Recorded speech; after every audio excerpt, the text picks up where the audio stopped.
ठीक है बेटा, अब यहाँ पर हम लोग क्या देखेंगे, समीकरण के बारे में, है ना। समीकरण किसे कहते हैं या समीकरण क्या है।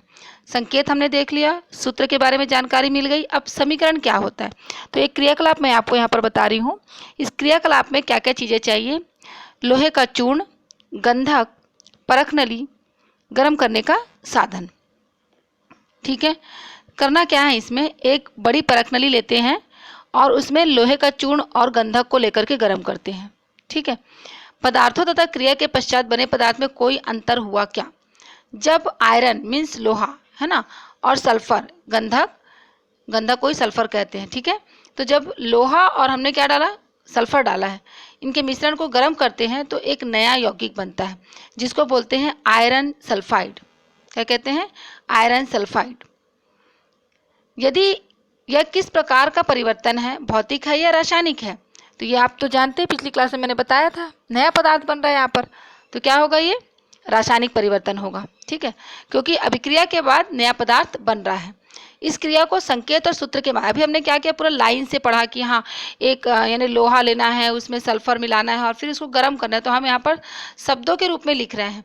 लेकिन यदि हम इस पूरी क्रिया को संकेत और सूत्र के रूप में लिखें, ठीक है, तो देखिए यहाँ पर आपको बता रही हूँ मैं, हमने क्या क्या लिया है, लोहे का चूर्ण, तो लोहे का संकेत क्या है, आयरन बोलते हैं हम उसको, लोहे का संकेत है Fe, ये दिख रहा है।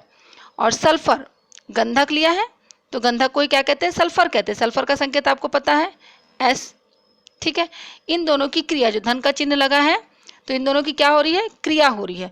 आपको बताया था क्रिया के पहले जो पदार्थ होता है वो क्या कहलाता है, अभिकारक कहलाता है। तो ये दोनों क्या है, अभिकारक है, और दोनों अभिक्रिया करके अर्थात क्रिया करके क्या बना रहे हैं, फेरस या आयरन सल्फाइड, ये बन रहा है नया पदार्थ।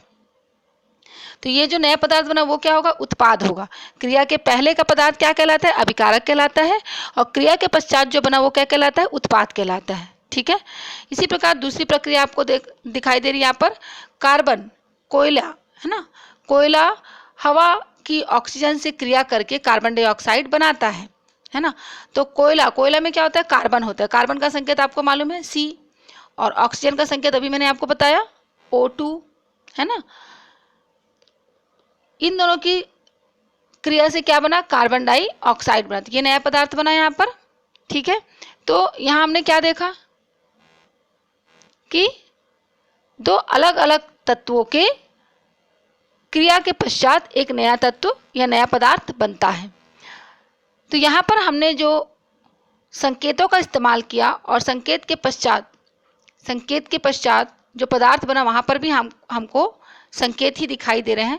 तो रासायनिक अभिक्रिया को संकेतों एवं रासायनिक सूत्रों के माध्यम से दर्शाने वाले समीकरण को क्या कहते हैं, रासायनिक समीकरण कहते हैं। ठीक है, यानी समीकरण क्या किसे कहते हैं, रासायनिक अभिक्रिया। यानी रासायनिक अभिक्रिया क्या थी, बहुत सिंपल सा, कोयला हवा की ऑक्सीजन से क्रिया करके कार्बन डाइऑक्साइड बनाता है, ये रासायनिक अभिक्रिया है। इसको यदि संकेतों एवं रासायनिक सूत्र के माध्यम से प्रदर्शित किया जाए तो वह एक समीकरण के रूप में दिखाई देता है, तो इसको बोलते हैं रासायनिक समीकरण। आइए इसमें कुछ चीजें मैं आपको बताऊं। किसी भी रासायनिक समीकरण में आपको तीर का जो निशान होता है, अभी मैंने आपको बताया भी, यहाँ पर आपको ये पिंक कलर में तीर का निशान दिखाई दे रहा है। ठीक है, तो जो तीर का चिन्ह होता है उसके दोनों तरफ, बाएं तरफ और दाएं तरफ, बाईं ओर के पदार्थ अर्थात जो क्रिया में भाग ले रहे हैं, ये देखिए ये बाईं ओर का पदार्थ क्रिया में भाग ले रहे हैं, ये और ये, यानी आयरन और सल्फर क्या कहलाते हैं, अभिकारक। और तीर के निशान के दाईं तरफ देखिए, दाईं तरफ जो है वो क्या बना आपका, FeS, आयरन सल्फाइड बना ये, तो ये क्या कहलाता है, उत्पाद कहलाता है। ठीक है, तो तीर चिन्ह के दोनों ओर यदि अभिकारक अथवा उत्पाद एक से अधिक हैं तो उनके बीच जोड़ का चिन्ह, देखिए दो तत्व है ना, तो दो तत्व है, इनके बीच में कौन सा चिन्ह लगा है, धन का चिन्ह लगा हुआ है। ठीक है, अभिक्रिया की दिशा को दर्शाने के लिए तीर की नोक का प्रयोग किया जाता है।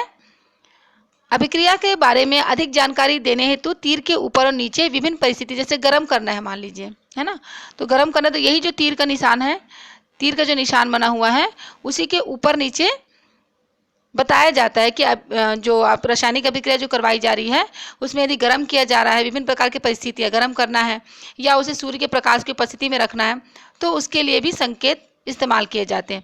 किसी भी रासायनिक समीकरण में भाग लेने वाले प्रत्येक तत्व के कुल परमाणुओं की संख्या समीकरण के दोनों ओर बराबर होना चाहिए। ऐसे समीकरण को ही संतुलित समीकरण कहा जाता है। जिस प्रकार हम तराजू में जब कोई फल या सब्जी की खरीदारी करने जाते हैं और हम देखते हैं कि तराजू के एक पलड़े की तरफ वजन रखा जाता है, दूसरे पलड़े की तरफ सब्जी या फल जो आप ले रहे हैं उसे रखा जाता है। जब तक कि दोनों पलड़े बराबर नहीं हो जाते उसको संतुलित नहीं माना जाता है। ठीक है, तो इसी प्रकार रासायनिक समीकरण में भी जो दोनों तीर के निशान के दाईं ओर और बाईं ओर दोनों तरफ क्या होना चाहिए, बराबर होना चाहिए। ऐसे समीकरण को संतुलित समीकरण कहते हैं।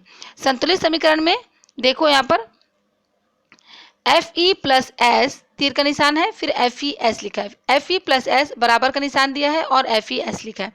समीकरण का संतुलित होना इस बात का परिचायक है कि किसी भी अभिक्रिया में परमाणु न तो बनते हैं और न ही नष्ट होते हैं, इनका पुनर्विन्यास होता है। इसलिए रासायनिक अभिक्रिया में किसी तत्व के जितने परमाणु भाग लेंगे, अभिक्रिया के अंत में उस तत्व के उतने ही परमाणु प्राप्त भी होंगे। ठीक है, तो इस प्रकार से आप देख रहे हैं समीकरण के दोनों ओर आयरन तथा सल्फर के परमाणु बराबर हैं। Fe इधर भी एक है, इधर भी एक है, सल्फर इधर भी एक है और इधर भी एक है, एक एक है, तो समीकरण क्या है, संतुलित है। यदि तत्वों के परमाणु की संख्या समीकरण के दोनों ओर अलग अलग हो तब आप क्या करेंगे, जैसे आपको यहाँ पर पानी के एग्जाम्पल में दिखाई दे रहा है H2O में, इधर आपको H2 दिख रहा है और OA दिख रहा है, परंतु तीर के निशान के इधर देखते हैं तो क्या दिखाई दे रहा है, H2 प्लस O2, यानी यहाँ पर H2 है और प्लस O2 है।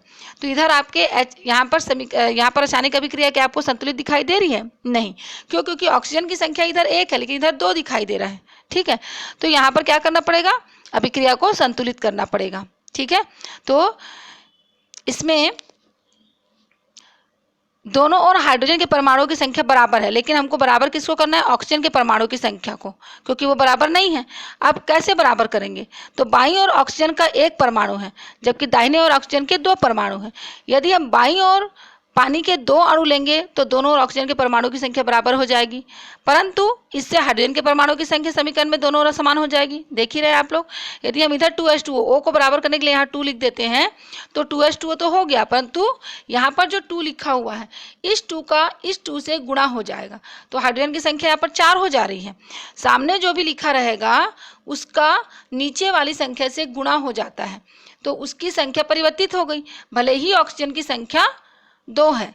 तो सामने जो संख्या लिखी हुई रहती है, जैसे मैं आपको यहाँ बता रही हूँ 2H2O, ये जो सामने वाली संख्या है ये हाइड्रोजन के लिए भी है और ऑक्सीजन के लिए भी है।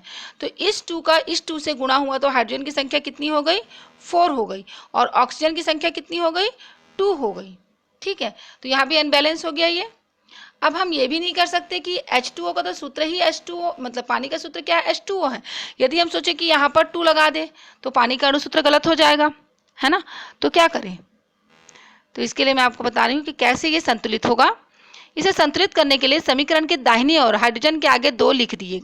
इस प्रकार हाइड्रोजन परमाणु की संख्या दोनों तरफ समान हो जाती है। अब इसके लिए क्या किया, ये देखिए यहाँ पर 2H2 यानी हाइड्रोजन के सामने 2 लिख दिया, इधर हमने इधर पानी के अणु के सामने 2 लिखा है, हाइड्रोजन के अणु के सामने हमने क्या लिख दिया, 2 लिख दिया, तो बराबर हो गई, 2 दूनी 4 और इधर भी 2 दूनी 4, और ऑक्सीजन जो है वो 2 है। अब यहाँ भी ऑक्सीजन कितना हो गया, 2 हो गया। तो इस समीकरण में भाग लेने वाले प्रत्येक तत्व की संख्या दोनों ओर बराबर है, अर्थात समीकरण संतुलित है। रासायनिक अभिक्रिया को व्यक्त करने उसको सरल और संक्षिप्त तरीके रासायनिक समीकरण कहलाता है। समझ आया, रासायनिक अभिक्रिया को व्यक्त करने का सरल एवं संक्षिप्त तरीका रासायनिक समीकरण कहलाता है। ये जितने आपको छोटे छोटे टर्म्स बता रही हूँ इसको बहुत अच्छे से समझ लीजिएगा।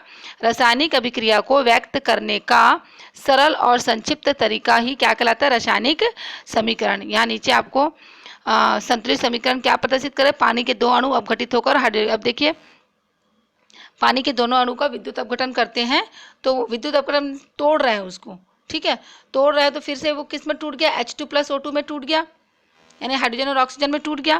तो इससे क्या क्या जानकारी मिली रासायनिक समीकरण से, हमको जानकारी ये मिली अभिक्रिया में कौन कौन से पदार्थ भाग लेते हैं और प्राप्त होता है। ठीक है, दूसरी जानकारी क्या मिली, अभिकारकों के कितने अणु या परमाणु अभिक्रिया करके उत्पाद के कितने अणु या परमाणु बनाते हैं।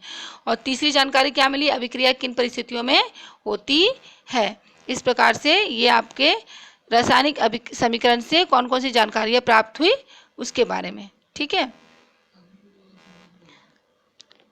अभी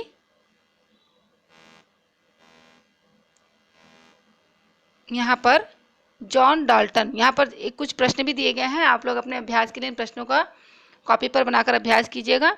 जॉन डाल्टन कौन थे ये, है ना।